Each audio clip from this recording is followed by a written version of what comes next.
ಅಮೆರಿಕದ 5 ವರ್ಷದ ಬಾಲಕ ಅರೆಸ್ಟ್. ಅಧಿಕಾರಿಗಳಿಗೆ ಈಗ ಮಕ್ಕಳು, ಶಾಲೆಗಳೇ ಟಾರ್ಗೆಟ್.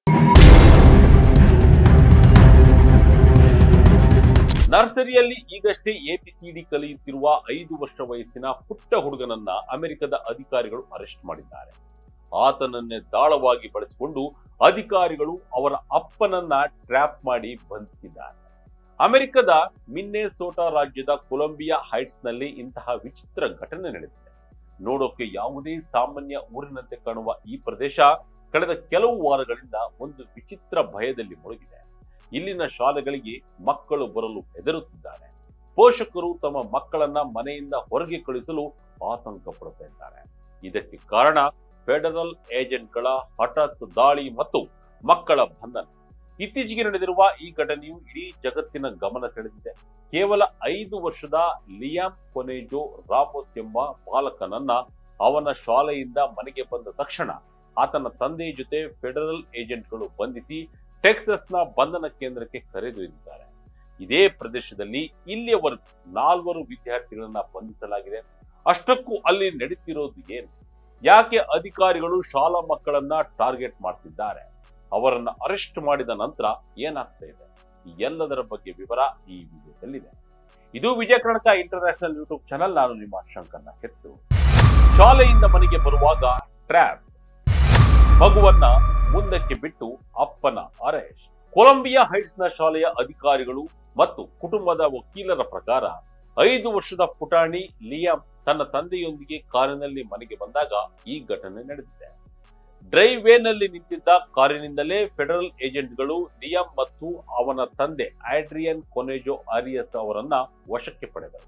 ಕೊಲಂಬಿಯಾ ಹೈಟ್ಸ್ ಪಬ್ಲಿಕ್ ಸ್ಕೂಲ್ನ ಸೂಪರಿಂಟೆಂಡೆಂಟ್ ಅವರು ಮಾಧ್ಯಮಗಳಿಗೆ ಇದರ ಬಗ್ಗೆ ಹಂಚಿಕೊಂಡಿರುವ ಮಾಹಿತಿಯು ಬೆಚ್ಚಿ ಬೀಳಿಸುವಂತಿದೆ. ಅಧಿಕಾರಿಗಳು 5 ವರ್ಷದ ಲಿಯಾಮ್ನ ಕೈ ಹಿಡಿದು ಮನೆಯ ಬಾಗಿಲು ತಟ್ಟಲು ಹೇಳಿದರು. ಒಳಗೆ ಬೇರೆ ಯಾರಾದರೂ ಇದ್ದಾರೆಯೇ ಎಂದು ತಿಳಿಯಲು ಅವರು ಒಂದು ಮಗುವನ್ನೇ ದಾಳವಾಗಿ ಬಳಸಿಕೊಂಡರು. ಇದು ಅಮಾನವೀಯ ಘಟನೆ ಅನ್ನೋದನ್ನ ಒತ್ತಿ ಹೇಳಿದ್ದಾರೆ. Yes. Yes. And then I held another community member in their front yard sobbing. Liam's mother was inside the house. Did they, like, when you asked them why they were doing that, did they say anything, talk to you? So, I don't remember if they did say anything back to me. There was a lot of yelling, and there was a lot of people, making a commotion. And so all I can speak to is the part that specifically that I heard and my response to Sorry, that. to clarify, Liam's mother was inside the house. I believe so, yeah. Okay, Did and the she question- say she wanted her child? Was she clearly, obviously saying, just leave him with me?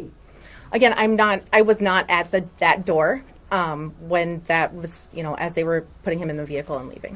Question. ಆಗ ಮನೆಯೊಳಗಿದ್ದ ಲಿಯಾಮ್ನ ತಾಯಿಗೆ ಬಾಗಿಲು ತೆರೆಯದಂತೆ ಅವನ ತಂದೆ ಹೊರಗಿನಿಂದಲೇ ಕೂಗಿ ಹೇಳಿದರು.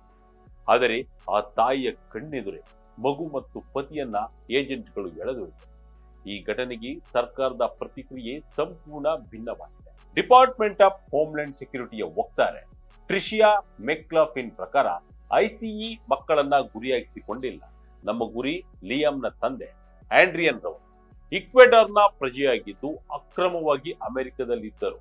ನಮ್ಮನ್ನ ನೋಡಿದ ತಕ್ಷಣ ಅವರು ತಮ್ಮ ಮಗುವನ್ನ ಅಲ್ಲೇ ಬಿಟ್ಟು ಓಡಿ ಹೋಗಲು ಯತ್ನಿಸಿದರು. ಮಗುವಿನ ಸುರಕ್ಷತೆಗಾಗಿ ನಮ್ಮ ಅಧಿಕಾರಿಗಳು ಅವನನ್ನ ಜೊತೆಯಲ್ಲಿಯೇ ಇರಿಸಿಕೊಂಡರು ಅಂತ ವಿವರಣೆ ಕೊಟ್ಟಿದ್ದಾರೆ. ಆದರೆ ಶಾಲೆಯ ಅಧಿಕಾರಿಗಳು ಈ ವಾದವನ್ನ ಅಲ್ಲಗೆಳೆಯುತ್ತಾರೆ. ಅವರ ಪ್ರಕಾರ ತಂದೆ ಎಲ್ಲಿಗೂ ಓಡಿ ಹೋಗಲಿಲ್ಲ, ಅವರು ಕಾರಿನಲ್ಲೇ ಇದ್ದರು. ಇನ್ನು ಆ ಸಮಯದಲ್ಲಿ ಮನೆಯಲ್ಲಿದ್ದ ಇನ್ನೊಬ್ಬ ವಯಸ್ಕ ವ್ಯಕ್ತಿಗೆ ಮಗುವನ್ನ ಒಪ್ಪಿಸಲು ಕೇಳಿಕೊಂಡರು. ಏಜೆಂಟ್ಗಳು ನಿರಾಕರಿಸಿದರು ಅಂತ ಅವರು ಆರೋಪಿಸುತ್ತಾರೆ.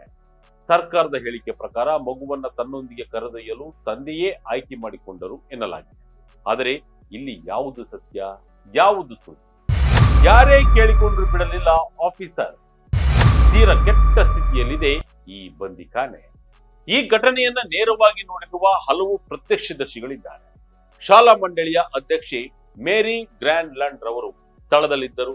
ನಾನು ಮಗುವನ್ನ ನನ್ನ ವಶಕ್ಕೆ ತೆಗೆದುಕೊಳ್ಳುತ್ತೇನೆ, ದಯವಿಟ್ಟು ಬಿಡಿ ಎಂದು ಅವರು ಏಜೆಂಟ್ಗಳಲ್ಲಿ ಮನವಿ ಮಾಡಿಕೊಂಡರು. ಅವರು ಕೇಳಲಿಲ್ಲ.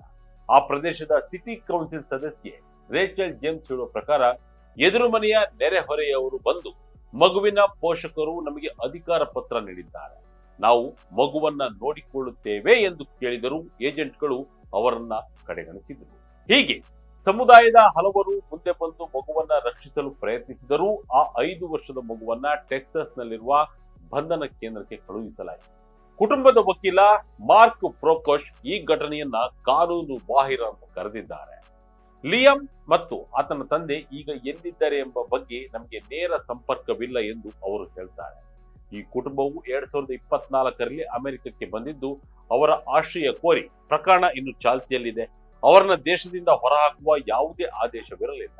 ನಾವು ಅವರನ್ನ ಬಿಡುಗಡೆ ಮಾಡಲು ಕಾನೂನು ಹೋರಾಟ ಮತ್ತು ನೈತಿಕ ಒತ್ತಡ ಎರಡನ್ನೂ ಬಳಸುತ್ತಿದ್ದೇವೆ ಎಂದು ಮಾಹಿತಿ ಕೊಟ್ಟಿದ್ದಾರೆ. ಒಂದು ಕಡೆ ಕಾನೂನು ಹೋರಾಟ ನಡೆಸುತ್ತಿದ್ದರೆ ಇನ್ನೊಂದು ಕಡೆ ರಾಜಕೀಯ ಹೇಳಿಕೆಗಳು ಈ ಪ್ರಕರಣಕ್ಕೆ ಹೊಸ ತಿರುವು ಕೊಟ್ಟಿವೆ. ಉಪಾಧ್ಯಕ್ಷ ಜೆಡಿ ವ್ಯಾನ್ಸ್ ಮಿನ್ನೆಸೋಟಾದ ನಾಯಕರನ್ನ ಭೇಟಿಯಾದಾಗ ಈ ಘಟನೆಯ ಬಗ್ಗೆ ಪ್ರತಿಕ್ರಿಯಿಸಿದ್ದಾರೆ. ಅವರು ಹೇಳಿದ್ದು, ಹಾಗಾದರೆ ಅಧಿಕಾರಿಗಳು ಏನು ಮಾಡಬೇಕಾಗಿತ್ತು? 5 ವರ್ಷದ ಮಗುವನ್ನ ಚಳಿಯಲ್ಲಿ ಸಾಯಲು ಬಿಡಬೇಕಿತ್ತೆ? ಅಕ್ರಮವಾಗಿ ದೇಶದಲ್ಲಿರುವ ವ್ಯಕ್ತಿಯನ್ನ ಬಂಧಿಸಬಾರದೆ? ನನಗೂ 5 ವರ್ಷದ ಮಗನಿದ್ದಾನೆ ಅನ್ನೋ ಮಾತುಗಳನ್ನ ಆಡಿದ್ದಾರೆ. ಆದರೆ ನೆರೆಹೊರೆಯವರು ಮತ್ತು ಶಾಲೆಯ ಅಧಿಕಾರಿಗಳು ಮಗುವನ್ನ ತೆಗೆದುಕೊಳ್ಳಲು ಮುಂದೆ ಬಂದಾಗ ಏಜೆಂಟ್ಗಳು ಯಾಕೆ ನಿರಾಕರಿಸಿದರು ಎಂಬ ಪ್ರಶ್ನೆಗೆ ಉಪಾಧ್ಯಕ್ಷರು ಉತ್ತರಿಸಲಿಲ್ಲ. ಈ ಹೇಳಿಕೆ ವಲಸಿಗರ ಪರ ಹೋರಾಟಗಾರರ ಆಕ್ರೋಶಕ್ಕೆ ಕಾರಣವಾಗಿದೆ. ಲಿಯಂನನ್ನ ಕಳುಹಿಸಲಾಗಿರುವ ಬಂಧನದ ಕೇಂದ್ರದ ಸ್ಥಿತಿ ಹೇಗಿದೆ ಅನ್ನೋ ಬಗ್ಗೆ ಮಕ್ಕಳ ಹಕ್ಕುಗಳ ಸಂಘಟನೆಯ ಮುಖ್ಯ ಕಾನೂನು ಸಲಹೆಗಾರ್ತಿ ಲೀಸಿಯಾ ಅನುಭವ ಹಂಚಿಕೊಂಡಿದ್ದಾರೆ. ಅಲ್ಲಿನ ಪರಿಸ್ಥಿತಿ ಹಿಂದೆಂದಿಗಿಂತಲೂ ಕೆಟ್ಟದಾಗಿದೆ. ಮಕ್ಕಳು ಅಪೌಷ್ಟಿಕತೆಯಿಂದ ಬಳಲುತ್ತಿದ್ದಾರೆ, ತೀವ್ರ ಅನಾರೋಗ್ಯಕ್ಕೆ ತುತ್ತಾಗಿದ್ದಾರೆ. ನಾವು ಮಾತನಾಡಿಸಿದ ಪ್ರತಿಯೊಂದು ಮಗುವು ಅನಾರೋಗ್ಯಕ್ಕೆ ಒಳಗಾಗಿತ್ತು. ಅನೇಕ ಮಕ್ಕಳನ್ನ 100 ದಿನಗಳಿಗಿಂತಲೂ ಹೆಚ್ಚು ದಿನಗಳಿಂದ ಬಂಧನದಲ್ಲಿಡಲಾಗಿದೆ ಅಂತ ಅಲ್ಲಿನ ಕರಾಳ ಅನುಭವವನ್ನ ಹಂಚಿಕೊಂಡಿದ್ದಾರೆ. ಇಂತಹ ಒಂದು ಸ್ಥಳದಲ್ಲಿ 5 ವರ್ಷದ ಲಿಯಂ ಹೇಗಿರಬಹುದು? ಈ ಪ್ರಶ್ನೆ ಎಲ್ಲರಲ್ಲೂ ಕಾಡುತ್ತಿದೆ. ಈ ಘಟನೆಯು ಕೇವಲ ಒಂದು ಲಿಯಂನ ಕುಟುಂಬಕ್ಕೆ ಸೀಮಿತವಾಗಿಲ್ಲ, ಇಡೀ ಕೊಲಂಬಿಯಾ ಹೈಟ್ಸ್ ಸಮುದಾಯದ ಮೇಲೆ ಇದರ ಪರಿಣಾಮ ಬೀರಿದೆ. ಈ ಶಾಲೆಯಲ್ಲಿ ಓದುತ್ತಿರುವ ಹೆಚ್ಚಿನ ಮಕ್ಕಳು ವಲಸಿಗರ ಕುಟುಂಬಕ್ಕೆ ಸೇರಿದವರು. ಕಳೆದ ಕೆಲವು ವಾರಗಳಲ್ಲಿ ಐಸಿಇ ಏಜೆಂಟ್ಗಳನ್ನ ಶಾಲೆಯ ಸುತ್ತಮುತ್ತ ಗಸ್ತು ತಿರುಗುತ್ತಿದ್ದಾರೆ, ಶಾಲೆಯ ಬಸ್ಗಳನ್ನ ಹಿಂಬಾಲಿಸುತ್ತಿದ್ದಾರೆ, ಪಾರ್ಕಿಂಗ್ ಸ್ಥಳಕ್ಕೆ ನುಗ್ಗುತ್ತಿದ್ದಾರೆ. ಇದರಿಂದಾಗಿ ಶಾಲೆಗೆ ಮಕ್ಕಳ ಹಾಜರಾತಿ ತೀವ್ರವಾಗಿ ಕುಸಿದಿದೆ. ಲಿಯಂಗಿಂತ ಮೊದಲು ಇನ್ನು 3 ವಿದ್ಯಾರ್ಥಿಗಳನ್ನ ಬಂಧಿಸಲಾಗಿತ್ತು. 17 ವರ್ಷದ 2 ಮತ್ತು 10 ವರ್ಷದ ಒಬ್ಬ ಬಾಲಕ. ಈ ಸರಣಿ ಘಟನೆಗಳು ಮಕ್ಕಳ ಮನಸ್ಸಿನಲ್ಲಿ ಆಳವಾದ ಆಘಾತವನ್ನ ಉಂಟು ಮಾಡಿದೆ. ಈಗ ಲಿಯಂನನ್ನ ಅವನ ಸ್ನೇಹಿತರು ಮತ್ತು ಶಿಕ್ಷಕರು ಮಿಸ್ ಮಾಡ್ಕೊಳ್ತಿದ್ದಾರೆ.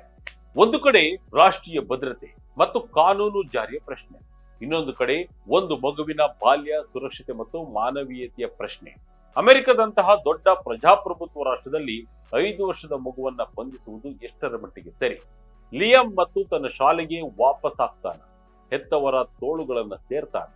ಸದ್ಯದ ಈ ಪ್ರಶ್ನೆಗಳಿಗೆ ಯಾರ ಹತ್ತಿರವೂ ಉತ್ತರವಿಲ್ಲ. ಇದಾಗಿತ್ತು ಈ ಕ್ಷಣದ ಇಂಟ್ರೆಸ್ಟಿಂಗ್ ಸ್ಟೋರಿ. ಇದೇ ರೀತಿಯ ಸ್ಟೋರಿಗಾಗಿ Vijaya Kanaka international YouTube channel, Facebook channel follow ಮಾಡ್ತಾ ಇರಿ. ಧನ್ಯವಾದಗಳು.